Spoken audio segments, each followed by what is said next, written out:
Welcome, everyone. I see some folks are coming in. We'll give it a few minutes before we start, just to allow folks to find their link and get situated.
Ah, geez.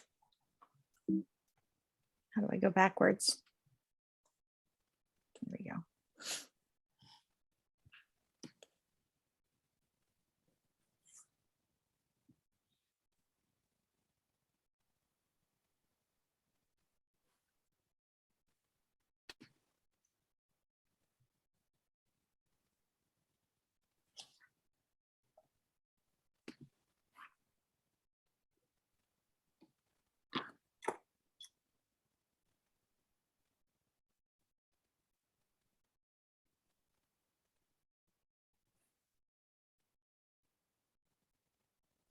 Welcome to folks just joining us. We'll get started in a few minutes. Going to give people a chance to find their links and get signed in.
For folks just joining us, we'll get started in just a minute, giving people a chance to find their link and log in.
Okay, we'll get started in about a minute. I'm going to give it till 5 after. I know I'm always the one that's scrambling around to find my webinar link when it's time to join. So I like to give folks a couple minutes grace period before we begin.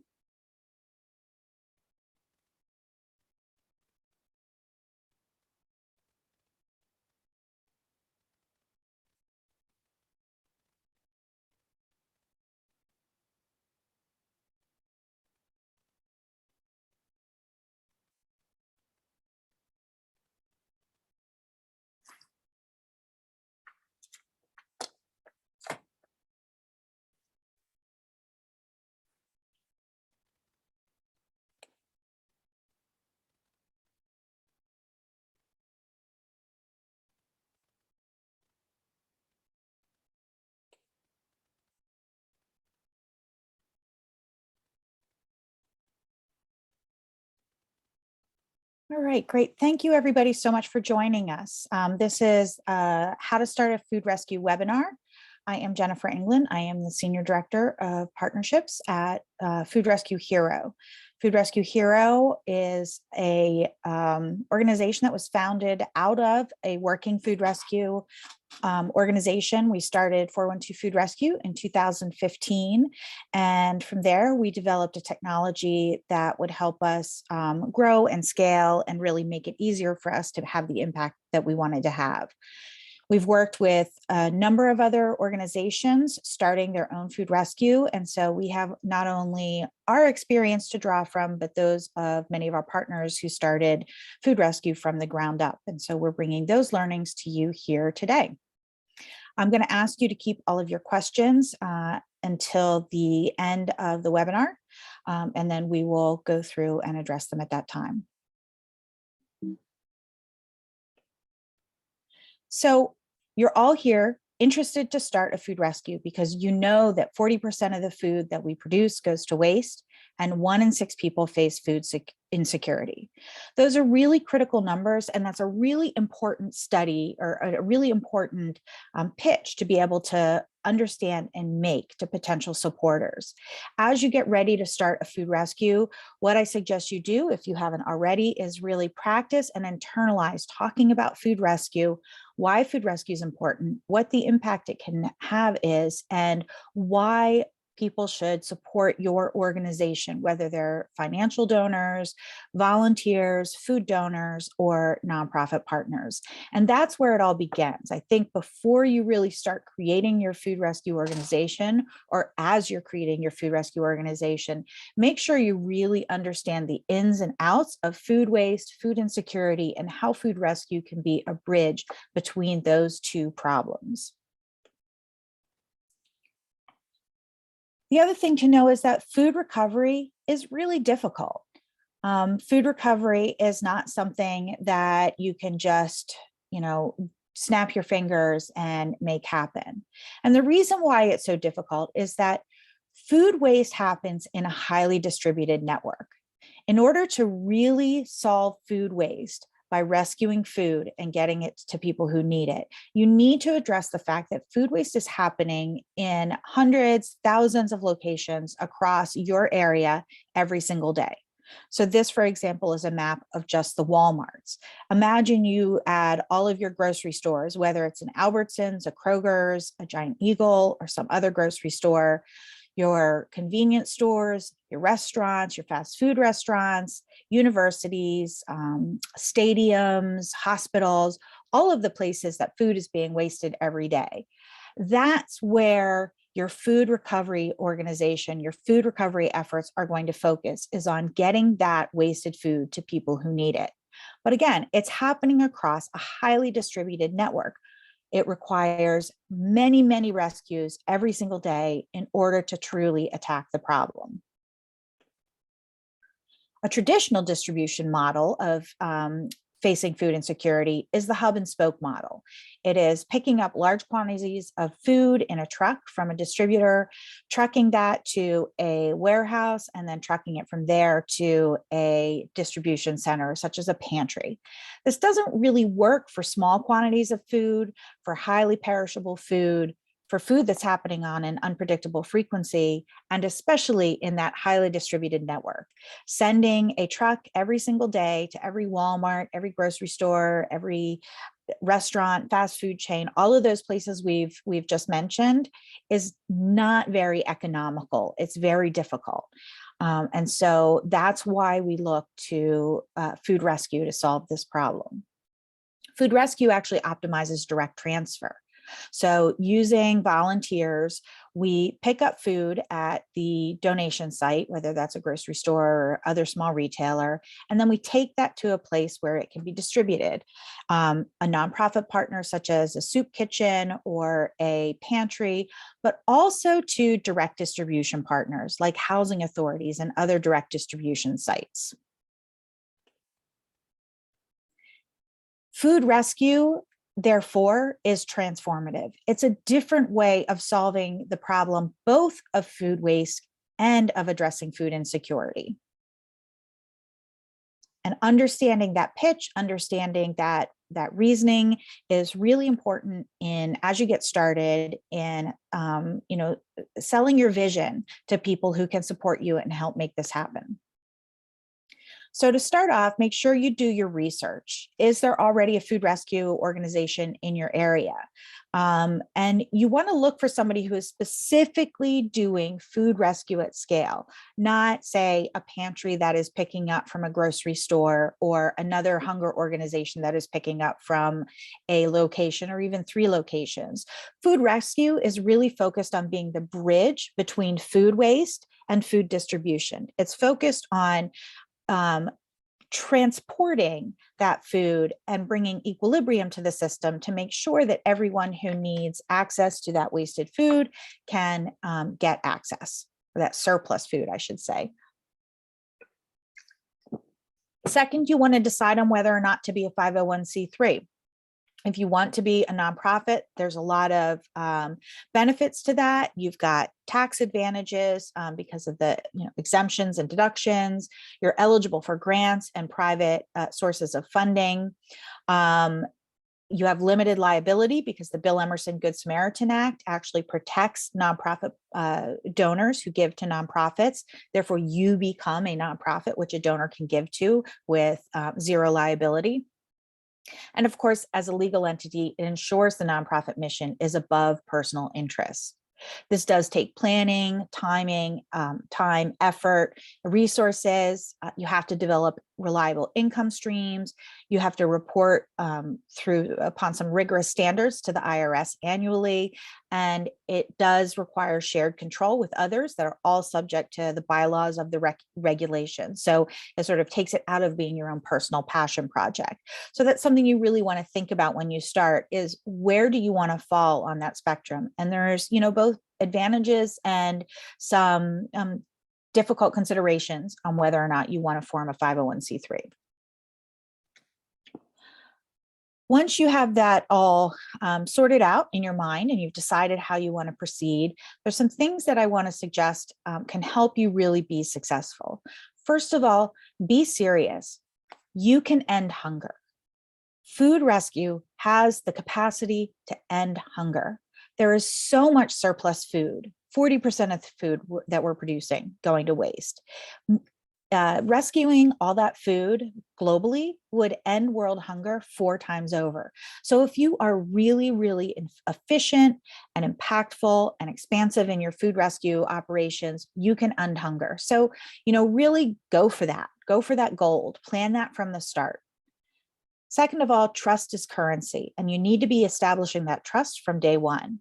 You have to be reliable. If you say you're going to show up to pick up a donation, you have to show up to pick up that donation. It's the number one complaint we hear from donors is that they tried this once and it just wasn't reliable. So as an organization that's focused on the transport of that food, focused on food rescue, you have to be that reliable partner for that donor as well as for the nonprofit partner. And that's a critical part of that success.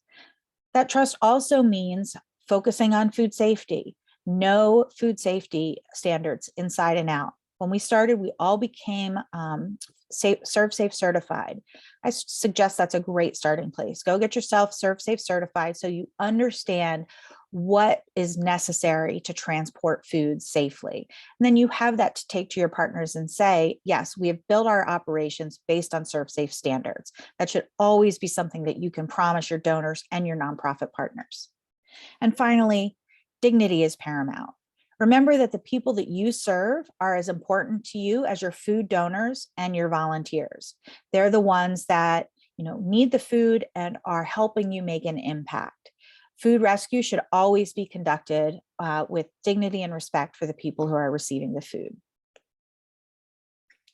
So how do you get started? Obviously, the first place that most folks think of starting their food rescue is with the donors, because that makes sense. That's what you're doing. You're rescuing food, right? You're going to get food, surplus food that might go to waste, and you're getting it where it can be used.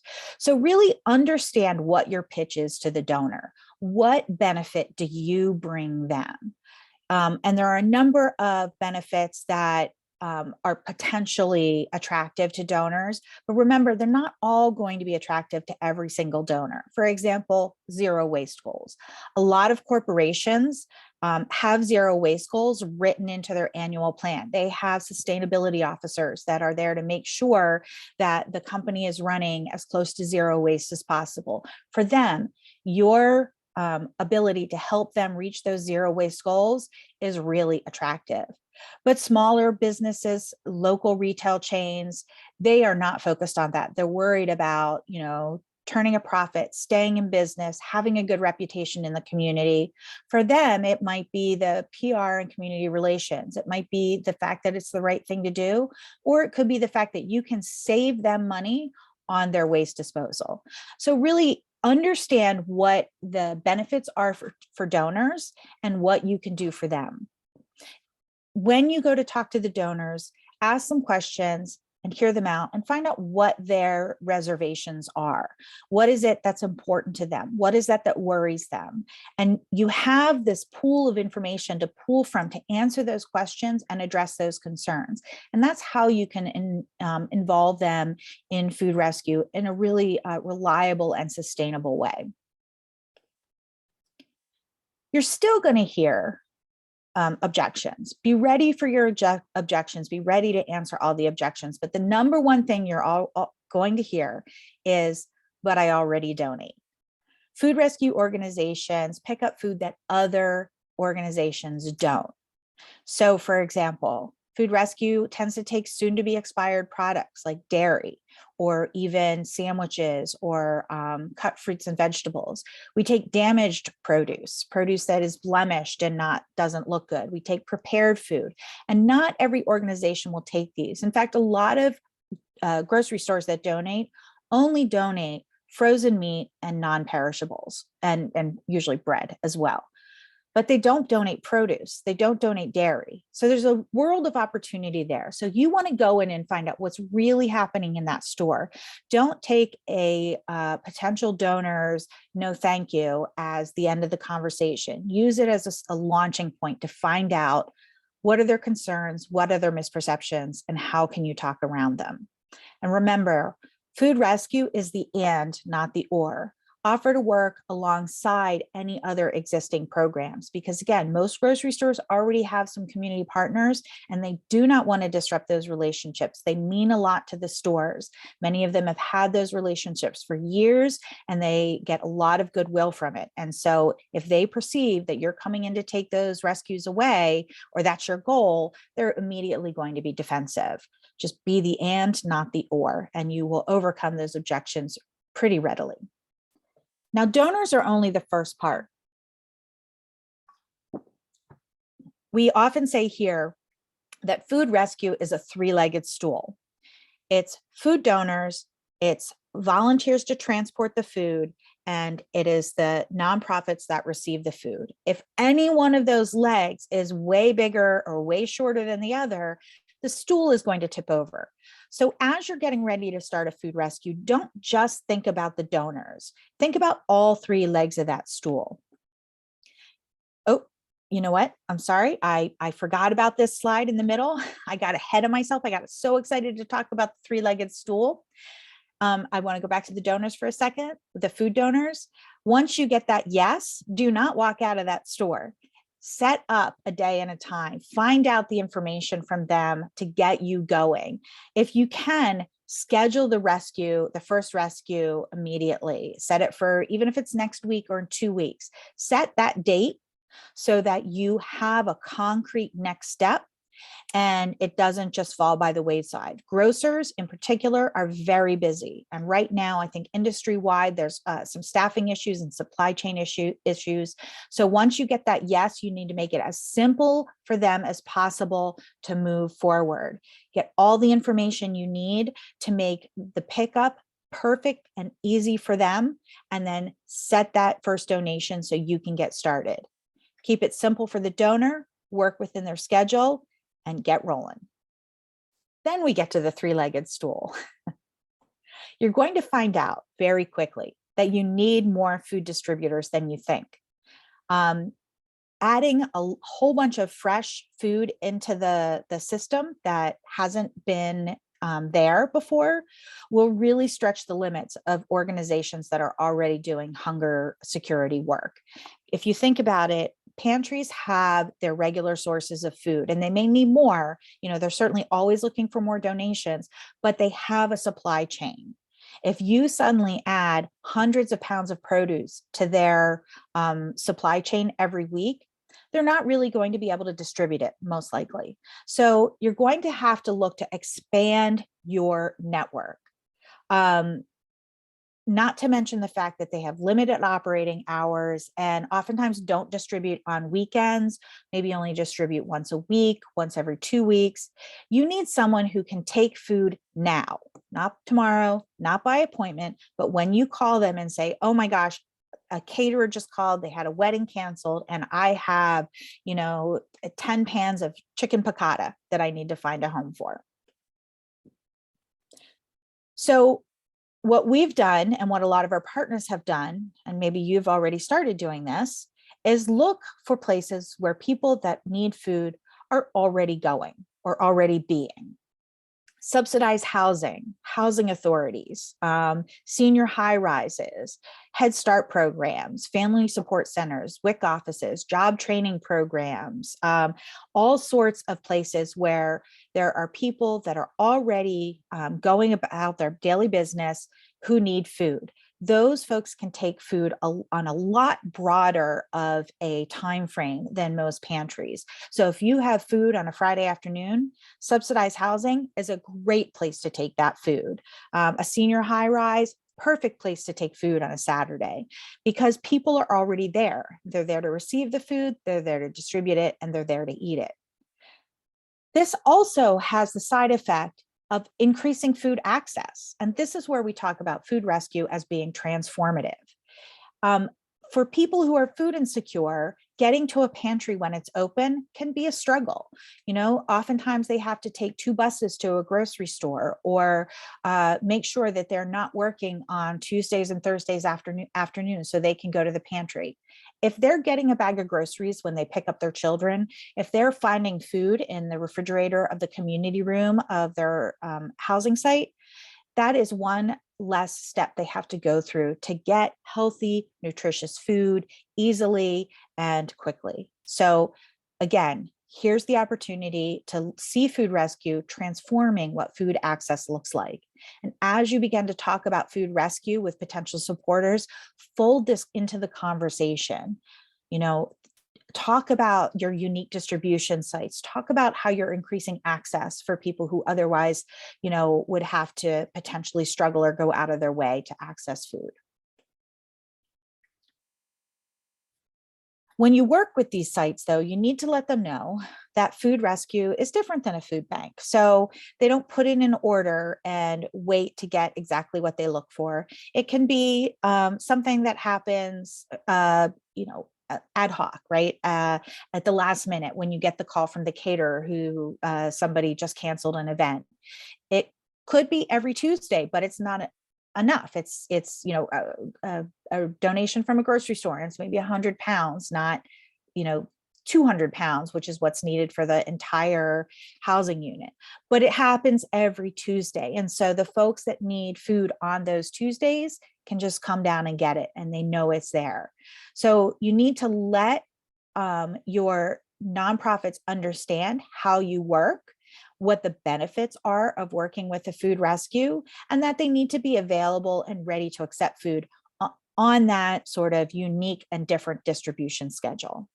I want to say one thing here also, because food rescue is often focused on reducing food waste as well as reducing food security, you also want to make sure that the places that you're taking food want the food, right? All of our donations at 412 Food Rescue are opt-in. We never just show up on somebody's door and drop off food. We make sure that it's something that they can use, because we don't want to take a grocery store surplus and turn it into a, Head Start office's garbage, right? You want to make sure that that food will be utilized. And that way you are ensuring that you are actually doing both of the things that you set out to do, which is reduce food waste and reduce hunger.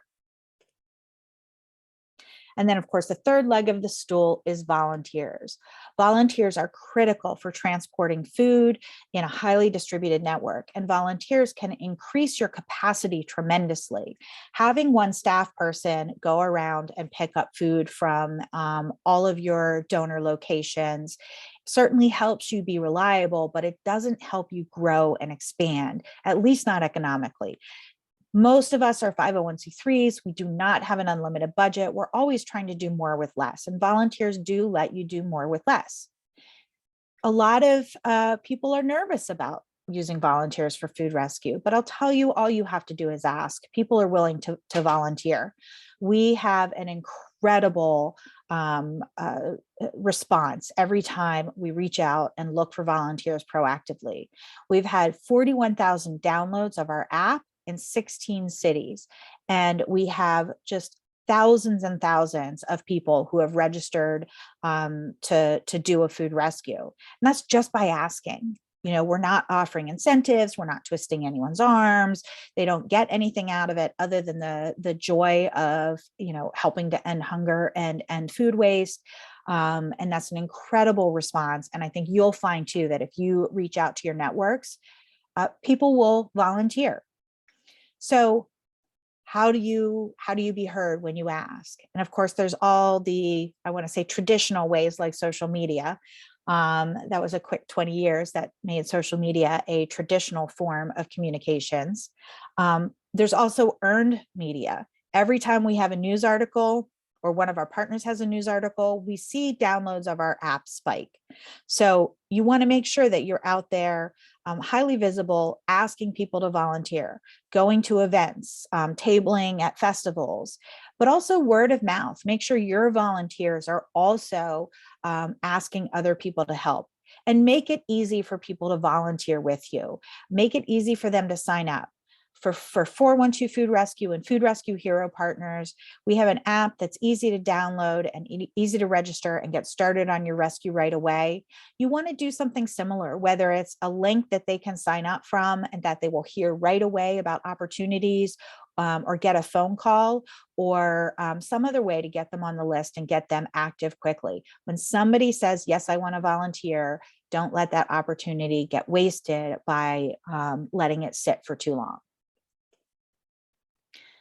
So what are the next steps? Go, just go, do it, dive in, get started. This is where I think a lot of people and a lot of organizations kind of hit a brick wall because they have the understanding, they kind of know what they need to do, and they don't know how to make it operational. They don't know how to turn it into an organization. And if you wait for it to be a whole operating food rescue system and organization, it will never happen. So dive in that pool, get started, schedule your first rescue, find a donor that's willing to donate and somebody that's willing to receive it, and just start doing it. And that's how we started. I think it's 7 years ago now, 2015 in February. It was just Leah and Giselle and I picking up food in our own vehicles and taking it to where we thought people could use it.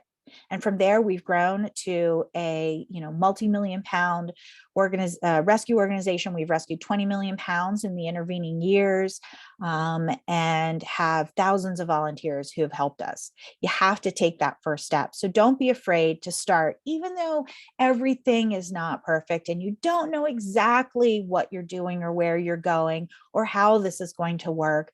Get started and build that plane as you fly.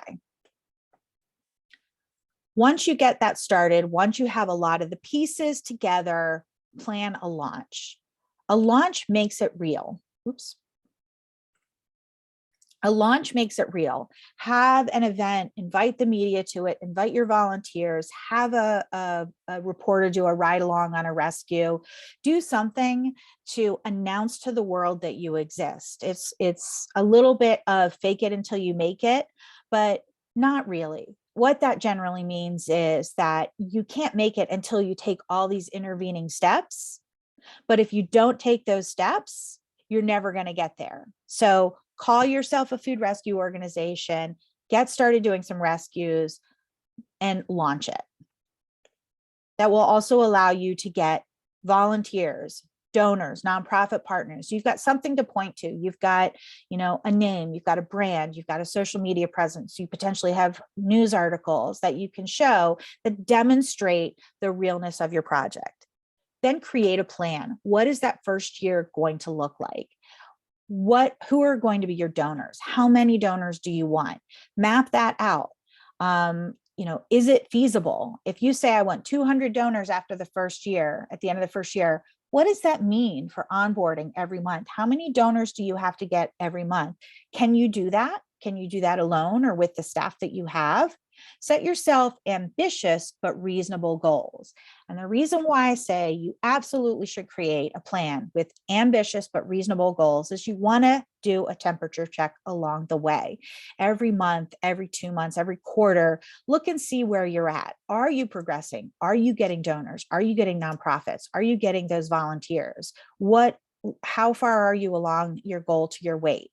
Your growth is not going to be steady. It's not going to be, exactly divvied out. If you want to rescue 12,000 pounds that year, it's not going to be 1,000 pounds every month, right? You're going to start probably at 25 or 100 and work your way up. And then the last month you'll be rescuing, 3,000 pounds. But make sure that you know what that trajectory looks like on all of those critical fronts: donors, nonprofit partners, volunteers, rescues, weight. So you can calibrate as you go and see, am I on track? Was I too ambitious? Am I not, putting the effort I need to put into one of those legs of the stool? It gives you a way to really have that measured growth. And revisit those goals regularly. If you find out that you've way overestimated your ability, there is no shame in pulling back. It is not a failure. It is learning.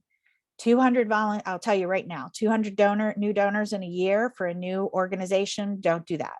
That's not going to happen unless maybe you're in California where SB 1383 is in place and you might be able to do it, but that's a lot of donors and going to cause you a lot of pain unless you have a very big staff. So if you realize halfway through that you've set terrible goals, consider it a victory to scale back and set yourself a reasonable, achievable goal.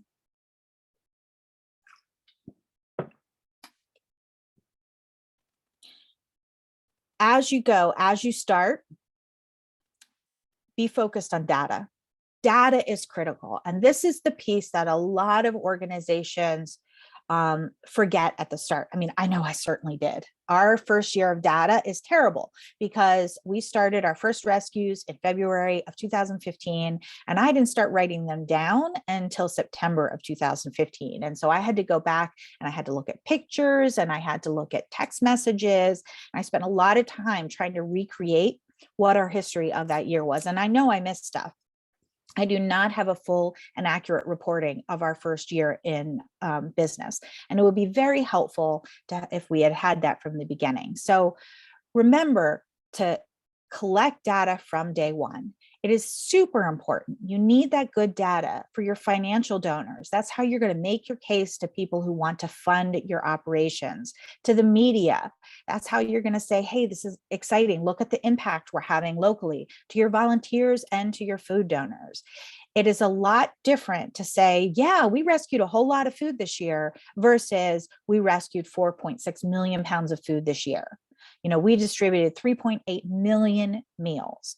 That's so much different of a story. So you really want to be collecting that good data from day one. From the first day, you want to track the weight that you're rescuing, the number of rescues, the donations, number of donations for each donor, the number of donations received by each nonprofit. And here's something also that people miss: the breakdown of food. Rescued food is roughly 80 to 90% fresh. You don't want to include, for example, canned carrots in the same category as fresh carrots, right? You want to call fresh produce something different than non-perishable, because telling your story and the impact you're having comes from being able to say 80% of what we rescue is fresh food. That is an impact we're having in the communities that we serve. And have good data hygiene from day one. This is real data. This is real 412 food rescue data where we very poorly recorded the name of our donors multiple different ways. This business, Consumer Produce, we called it Consumer Produce, Consumers Produce, CP, CPROD, ConProd, Consumers, many, many different things. That makes it really, really hard to aggregate your data, right? You're going to work so much extra harder trying to figure out exactly how much each donor donated, each nonprofit received, how much produce you received, if you write that differently, if you have different ways of coding your food as what type it was through the year. So I really strongly urge you from day one, number one, decide what categories you're going to use and stick to it. Number two, use data verification in your spreadsheet so that you have consistent naming for your organizations as you move forward.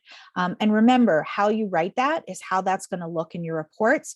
So don't call it by some cute or clever name that you refer to it locally or in your office, because then you're going to have to change all of that data when you print it out for the report that you send to your donor.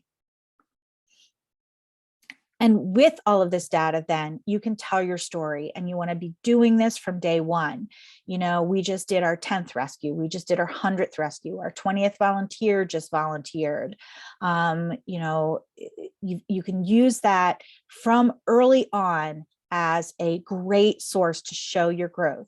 But it also is a great way to tell your story at the end of the year and in your impact reports, and to donors and to funders and foundations, where you can say, we did this project and we distributed 15,000 meals to this particular population, as you see here, which was our bus stop distribution during the pandemic. That makes such a big difference in how you are talking to people and what they understand about your organization than just the overall big raw numbers. And again, when we have an impact report along with the wall of text, with which a lot of people don't want to read, we have these nice little pop outs that show our as of this date basic statistics. And finally, with food rescue, especially if you're keeping good data, you have the opportunity to use it to really increase impact. So one thing that we did early on, or actually not that early on, I believe this was 2017 or 18, we did a study and we looked at our unique distribution sites that were new sites to because of food rescue. So they weren't existing hunger organizations prior to our existence. And we were able to overlay that with poverty data to see, number one, how we had expanded access to food. So we could show incontrovertibly that we had increased food access in high need areas. But we could also identify areas of high need that we hadn't hit yet. And you can always take this data and make your program better. And that's what's so exciting about food rescue, because it is this sort of, new approach and malleable way of addressing food security, is that you can go into areas that don't have food access, that don't have a way to get food within a 15-minute walk shed, and change what it looks like for them. Not only is that a great, great for hitting your goals as an organization, but again, you're making a real impact, and it's a great way to let funders know that their investment is making an impact in the community. And the final thing I have to say is, you can do it. We did it. We were just, a couple of women, 3 women who had this idea and ran with it. Just started doing it and created a food rescue organization. We are 20 million pounds down the road, 7 years down the road. And a lot of people fed just by saying, you know what? Yeah, let's do it. You can do it too. We're going to open it up for questions. I do want to. Yeah, Jen, before I do that, I just posted the webinar link the next webinar link in the chat.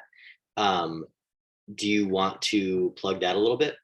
Yeah, sure. Before we open it up to Absolutely. questions? Or Yeah. should we? Yeah. I'll talk about it a little bit, then we'll open it up to questions. And Sure. yeah, so our next webinar is on Thursday, May 26th, and we're going to have a panel of food rescue partners come in, and food rescue hero partners come in and talk about, you know, their food recovery operations, share their secrets for running successful food recovery, some, you know, tricks and tips for starting and for growing food rescue. So we really look forward to that panel in May. And so we invite you all to join us for that.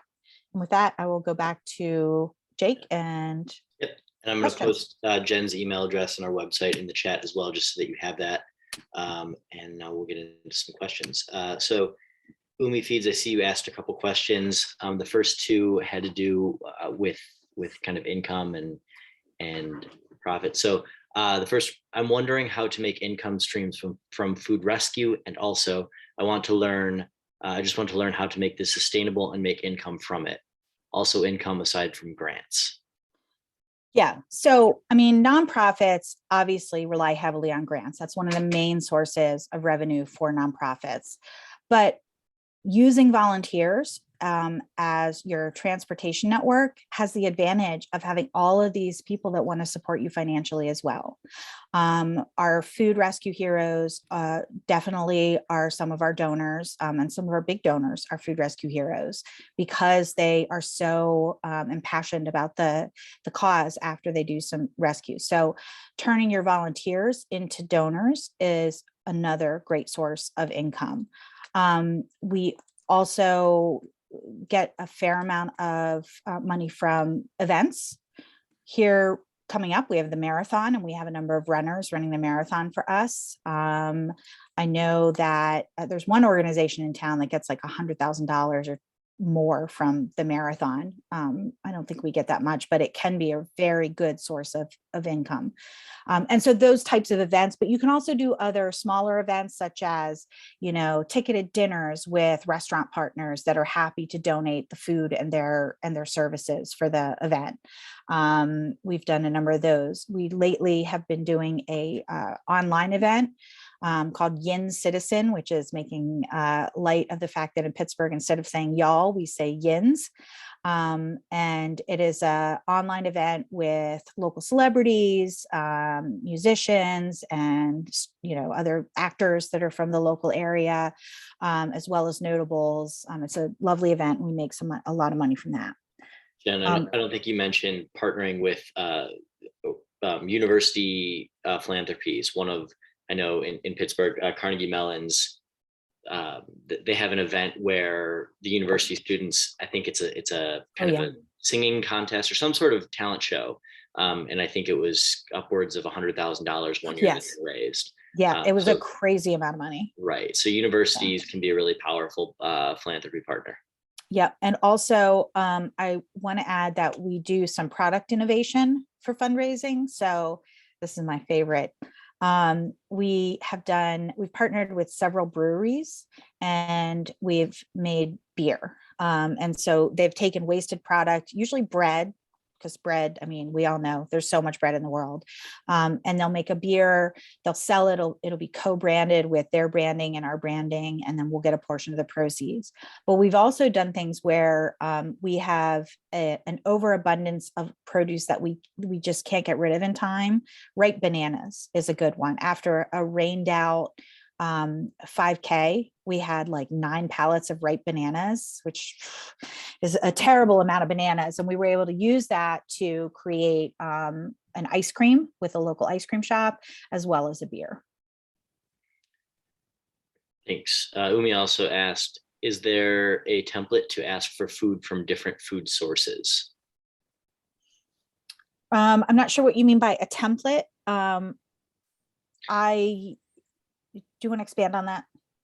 Yeah, I mean, I don't think that we have a specific template. There's definitely, you know, with organizations that we work with, and Umi, please feel free to expand upon your question.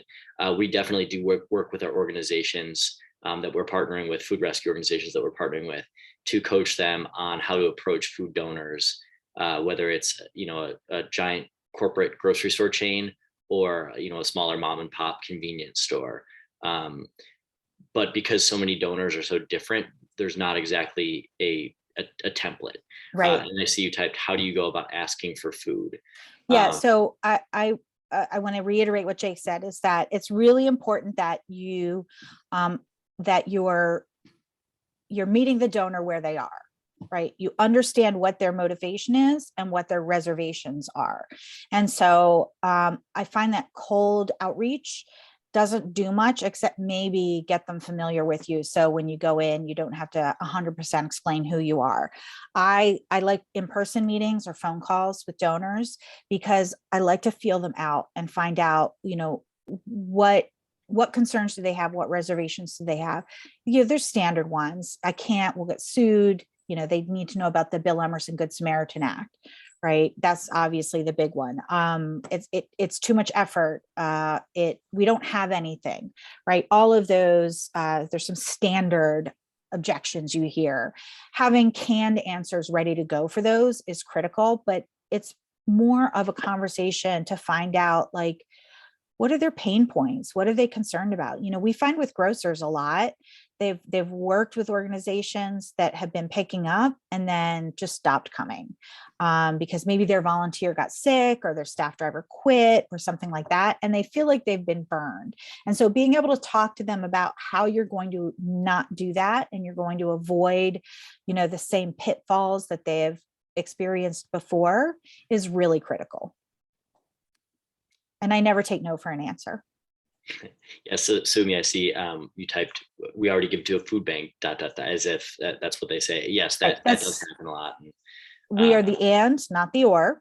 Correct. Find out what days they're donating. What are they donating? When I hear that, I said, that's great. I'm so glad you're already doing it. You're already clearly committed to ending hunger. So glad to hear that. What are they picking up? 9 times out of 10, it's like frozen meat, non-perishables, and bread. Well, what are they doing with the produce? What are they doing with the dairy? What are they doing with the prepared food? Are they picking up every day? Are they picking up on the weekends? Find out where the holes are, because there almost always is some room for you to work in that system. And then again, you're the and, not the or. Morgan Park asked, what kind of resources are available for identifying high needs areas for foods? Yeah, a lot of local hospitals and other like foundations do assessments of the local area. We have a how to start a food rescue organization guide on our website. If you download that, there's a whole thing on there on how you can find those resources. One of our employees, Victoria De La Roca, she's a nutritionist at Jefferson Hospital, and she's really familiar with what kind of resources that are out there for that. And she put that section together. Matthew Hansen asked, how are you weighing donations through multiple volunteers? Yeah, great question. So getting the weights of rescues is like the hardest part of food rescue, honestly, getting that data. We experimented with a lot of different things. We gave scales to our nonprofit partners and asked them to report. We asked our volunteers to weigh it on that scale when they got there. We've asked donors. Donors are not particularly reliable. What we do, unfortunately, is use our technology. And that's something that came out of all of our learnings, is that we estimate what the donation is going to be based on our understanding. Like if it's a weekly rescue, let's say it's a weekly rescue from a grocery store. We know this particular store almost always gives somewhere around 3 or 4 boxes of produce and 2 big bags of bread. We'll put in estimated 4 boxes of produce, 3 bags of bread, and then our volunteer will adjust it when they get there. And we use an average weight. We've weighed these boxes across actually multiple donors, and we know that a banana box of produce on average weighs 35 pounds. And so that's the average we use. We find that it is the most reliable data we can get. It averages out, because some are obviously a little bit less, some a little bit more, but we find that it averages out to be 35 pounds a box. and it gets us the best data. We don't have to chase our volunteers. Right. The other thing I'll say is that, one second, Jake, sorry. Volunteers, at the moment they pick up the data, the rescue, that is the moment they're most likely to give you data. They're most engaged. So if you don't have a technology, asking them to text you the weight of the rescue when they pick it up is the best way to get, or the content, 3 boxes of produce, 6 boxes of bread. That's the best time to get information on that rescue. If you wait, it doesn't happen. You have to chase them down for that data. Everybody knows what it's like to chase volunteers for weight data. Jake? I think it's important to say that also, you know, when looking at a donation, if it's a donation that's happening every single week, and one week it's the estimate, let's say it's 30 pounds, and one day it's 28 pounds, and then the next week it's 35 pounds. Over the course of a full year, that aggregate data is going to be fairly accurate, probably much more accurate than it would be by volunteers or us manually entering that data if we forget something or we accidentally type an extra 0 at the end of something. So it's a fairly accurate way of compiling and aggregating data. Morgan, I think that also answered your question that you typed into the Q&A, but please let me know if it didn't, and we can revisit that. Matthew Hansen asked, are all volunteers required to be certified in food safety? So no, we have designed our program with food safety in mind. So if it's a TCS donation, it is going to be placed near to where it's donated. So it's not going to be transported for more than, 15 minutes. And our recipients are trained on how to handle TCS donations. So we know that recipient knows what to do with a tray of, cold chicken piccata. Our volunteers do get food safety training by our app. We have a SMS-based safe food transportation lesson that they get through when they sign up to volunteer with us, but we don't require them to be fully ServSafe certified. I mean, they're really just driving food from one place to another. And honestly, I think our standards are even a little more rigorous than some food delivery places. I think that's it in the Q&A. Let me look back in the chat to see if there's anything else. Okay. Matthew, I think we answered your question about weights. I see one. Abdallah said, I asked, how do I motivate volunteers to participate in the food rescue program? Is there incentive tips we can use? Absolutely. So for starters, I mean, just asking people to volunteer is all the motivator a lot of people need, because it is a very moving cause. It just makes sense. Don't throw good food away. Get it to people who need it, right? People love to participate in that. And once they do one rescue, they are hooked, because it feels so good to take food and deliver it where it can be used. Especially if you're going to a Head Start program or a housing site where you're seeing people that are going to use it. Beyond that, though, we do actually have a lot of volunteer management that goes into keeping our volunteers feeling appreciated over time. Because we're not seeing a lot of our volunteers in person, a lot of the relationship is built over text and by phone. We use a lot of emojis and really warm language to let them know that they're appreciated. A lot of times people just want to be thanked and feel really appreciated. So we let them know they're appreciated. We just had a food rescue hero, or in the middle of a food rescue hero week in Pittsburgh, where our volunteers get free perks for being a volunteer. So they just go in and show their app, and they get, anything from a, free cookie to free ice cream, to one of our more generous donors is giving away 4 packs of beer. So, we always focus on gratitude with our volunteers, whether it's just the warm emoji filled, really heartfelt, truly heartfelt thank you when they do a rescue, to social media posts, to having a volunteer gratitude event every year, and volunteer awards and things like that. That tends to be enough perks for our volunteers to get and stay involved.